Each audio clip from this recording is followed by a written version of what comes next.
Hello, everybody. I hope everybody's safe out there in these times. My name is Nigel Davis, and today I'm going to talk to you about my course for Educational Technology 5770s. I elected to do a course that I've been teaching probably for a better part of a decade now, which is study skills. What I like about study skills is that regardless of it being elementary, middle, high school, or in the college ranks, study skills and the need for it still applies. You'll find that in this course, I try to have things pretty doable in the sense that it's not meant to be very strenuous or very rigorous. And I usually like to do it like that because it's meant to accompany other courses and prepare kids to have strengths or develop strengths for their other courses. So I'm going to minimize my video camera as I go through the course. I'm just going to touch on different functions that I have placed in this course. And this is pretty similar to what I would do in a standard course. This course is based off of things that I teach in high school. However, it will apply for some college students and in middle school as well. Okay, so we start off with the main screen for study skills, and we'll go to the page for announcements. Here you'll find that it's just for general news and announcements if I wanted to place anything in the course for everybody to have easy access to. I'll back out of that and go into the Q&A forum. The Q&A forum, here it states this section will be used for class discussions on any related topics in our course. Please look at this area periodically as new topics may be posted frequently. Any class-related questions can be posted here. I will check this forum on a daily basis. So this is where if you have any questions, as opposed to emailing me, I'm stating that I will go ahead and look into this course forum on a daily basis in order to see if there's any questions relevant to the course. Okay, moving on into the Getting Started forum. Right here is my course syllabus. I'm going to click on it. It may make the screen drop, and then I'll make sure to blow up the Word document. All right, clicked on it again. Sometimes it takes Word a minute to pop up.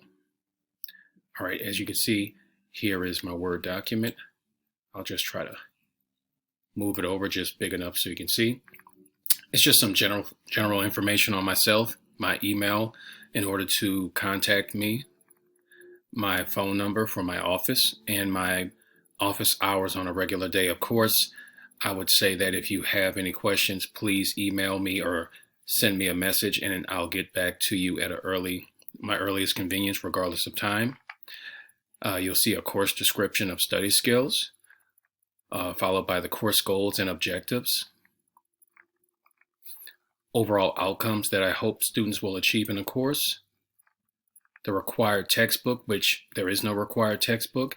All readings and required material will be provided by myself in the course. We have the technology requirements, minimum technology requirements, I should say. We have the grading scale and the topics that we will cover in the course and the basic point scale. As you notice, I have everything pretty much at the same scale, and I do that for several reasons.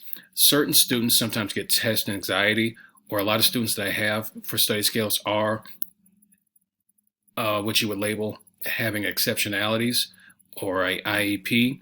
And I found that some of them freak out when you give them things that are weighted or have more weight to them. So I tend to try to make everything level just to let them know that one thing is not more important than the other. It's all about the experience with study skills. Okay, moving on, we have the study skills introduction.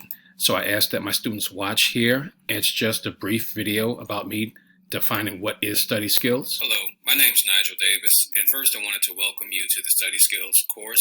Okay, and it's just a short introduction to study skills, and it's a Prezi presentation that I provided. All right, going further down is the support and resources. This here is for learner support links for students if they needed to look into any resources that is provided by the university, as well as the sample for accessibility and privacy statements for outside technologies that could be used in the course. All right, we're up to our first module. The first module I usually do is an introduction. Here, it states the objective, which is for students will complete an introductory bio. You see that I have a module 1 checklist, and it just gives just the name of the activity and the point value. And the introductory activity, which basically is asking that students will create an introduction describing themselves to the class, add any pertinent details that they feel are relevant. They are allowed to display this introduction using multimedia tools that they may feel comfortable with, whether it's PowerPoint, Prezi, or anything more advanced. I am willing to allow a Word document for some students who may be shy and not want to put their face on the screen, and that's something that I normally would say in a disclaimer. And the introduction activity would go here. Once they click on this discussion forum, that's where they would place their topic.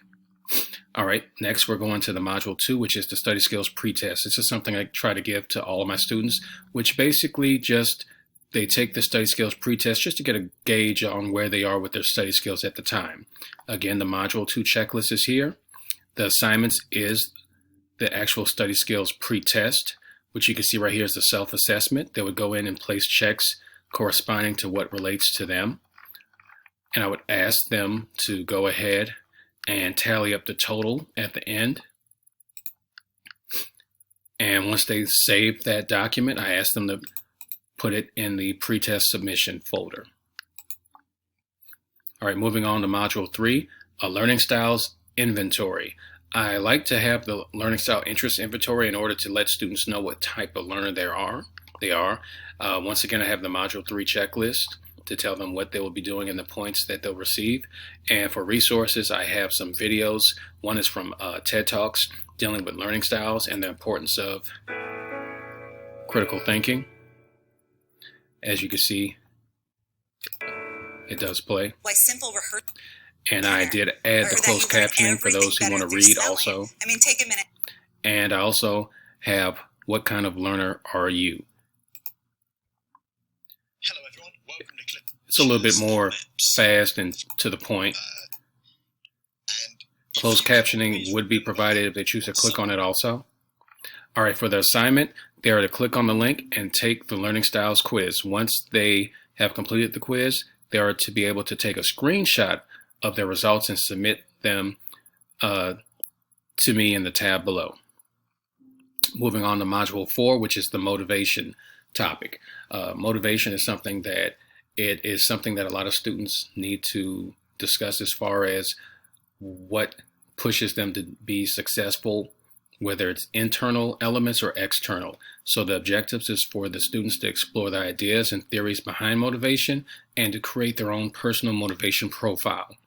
Here, once again, there's a checklist followed by a motivation PowerPoint. See as it downloads.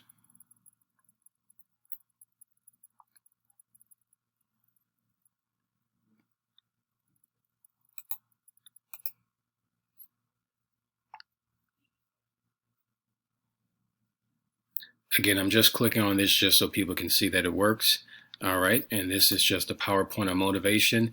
Embedded is in this PowerPoint are some audio files for them to listen as I discuss certain topics if they're not. For this week, we will touch on the topic of motivation. If they're not that fancy on reading everything for themselves, okay? And we also have another TED Talk. This one is hosted by a young man, and the topic is called The Mindset of a Champion.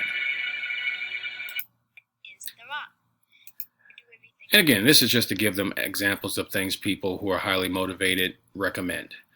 For their assignment, this lesson, after looking at the resources provided, students are to make a personal list of 3 things that motivate them to both intrinsically and extrinsically, which that topic is discussed in the PowerPoint about internal and external motivating factors, and describe each of these motivational factors as they apply in their life.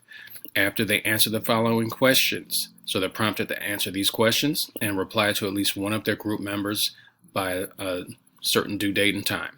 Moving on to Module 5, which is time management. Again, the objective is for students will distinguish between obligations and aspirations. This is the module checklist. For the resources, they do have a time management video which breaks down some things that you can do in order to be very productive with your time, and followed by a time management PowerPoint. Possibly for the sake of time, I may not utilize the PowerPoint feature on here too many times because sometimes it could take a minute to open up. All right, as you can see, it's prioritizing time.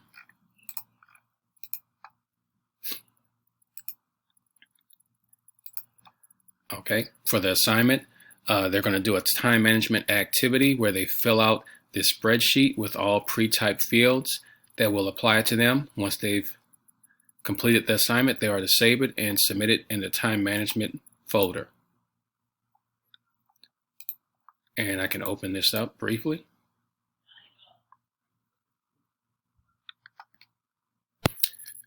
Here, as you can see, now that it's popped up, it's a 24-hour activity log where you have descriptions of activities that you would do in a regular day, and you can go in and enter within increments of minutes what you would do on certain days, and it will tally out the total weekly minutes that you do it, or weekly total in hours. So just to give kids or students a synopsis of what they do and how much time is invested in certain things. Again, this would be submitted right here in the time management. Module 6, working memory.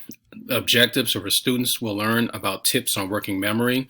There's the module checklist followed by the resources, which are 2 YouTube videos, just to show that they work. So far, so good. With closed captioning. Both are dealing with working memory. Working memory is a specific type of short-term memory that processes. All right, from there, they also have a memory and concentration PowerPoint, which for the sake of time, again, I won't open this time, but I've checked it, it will work.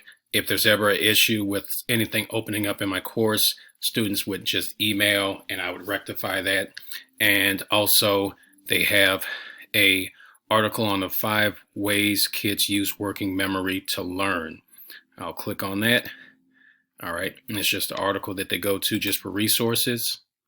And going back for the assignment, after looking at the resources provided or researching some independently, they are to list at least 3 ways in which learners utilize working memory. They also will research and briefly describe one thing that can impede working memory in a learner. Their response must be greater than 250 words, and they are to cite the references, and this is to go in the discussion forum. Module 7 is on procrastination.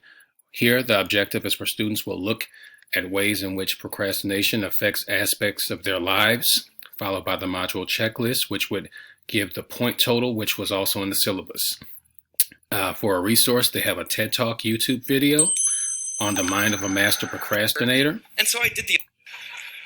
Followed by a procrastination PowerPoint video and an article entitled Why Wait? The Science Behind Procrastination.